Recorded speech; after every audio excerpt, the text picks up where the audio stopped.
Hey y'all, it's time for that 5-Minute Friday. We are in Psalm 48, so I'll read it real quick here. This is talking about the beauty and glory of Zion, that heavenly city, and really this is a deep metaphoric language. When we bring it down into the spirit, it's really a present reality that's inside us, that's in the spirit. It's something God is doing in each and every one of us.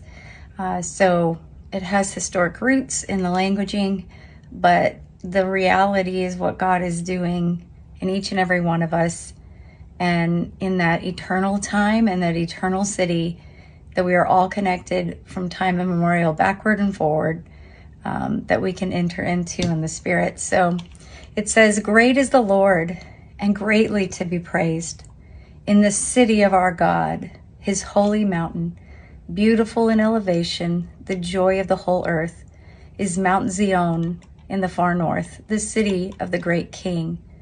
God in her palaces has made himself known as a stronghold." So a refuge, a high point.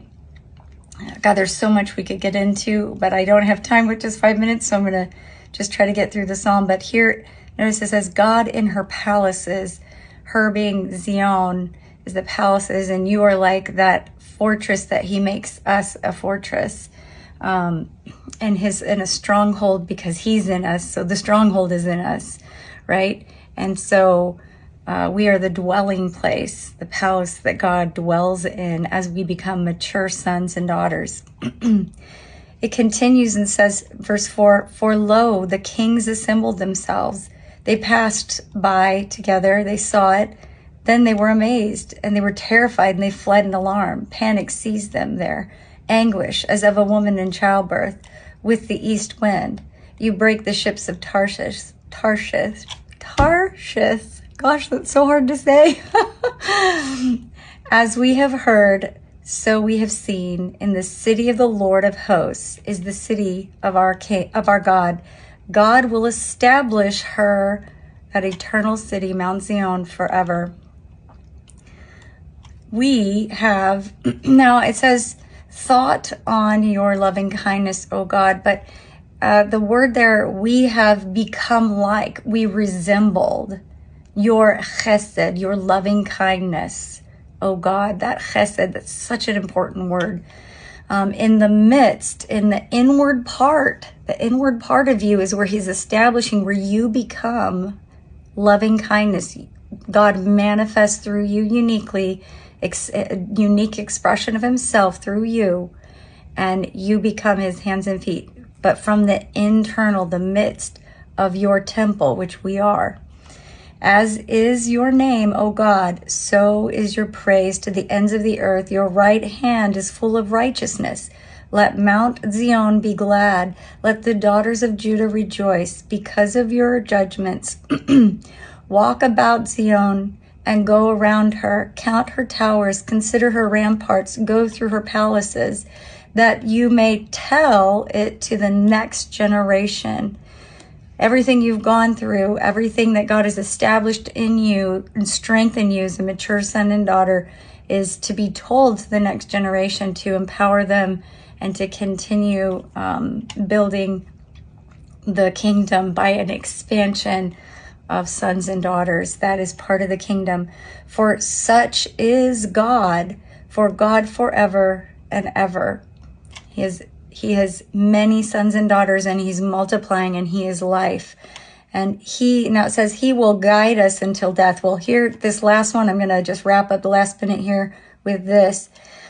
This sentence here in Hebrew, I would say it's not just, they kind of put just he will guide, but there's a lasting future time of perpetuity. It's talking of future time, meaning eternal time. It's a perpetual time, and it's inside you in the spirit, that you can enter into that heavenly eternal time. Now, he removes forcibly, leads, drives, makes the wind blow. These are all different nuances and senses of this term. They put will guide us, but will remove forcibly, drive with the wind, lead and guide you, drive away. There's different senses that we could throw this together. Over all moot, the death, over death. So we will ascend over death. We will not fall into the pit. We will overcome. He will pass us. We will pass over it, right? Over the abyss. And we will not be overcome by death. So I hope that encourages you today, that God has made a way, and you can enter in because eternity is in you, because he is in you. And Mount Zion is right in your inner man. So let the Lord's eternal time pass through you and overcome the temporal that sometimes is rough. Love you guys. See you next time.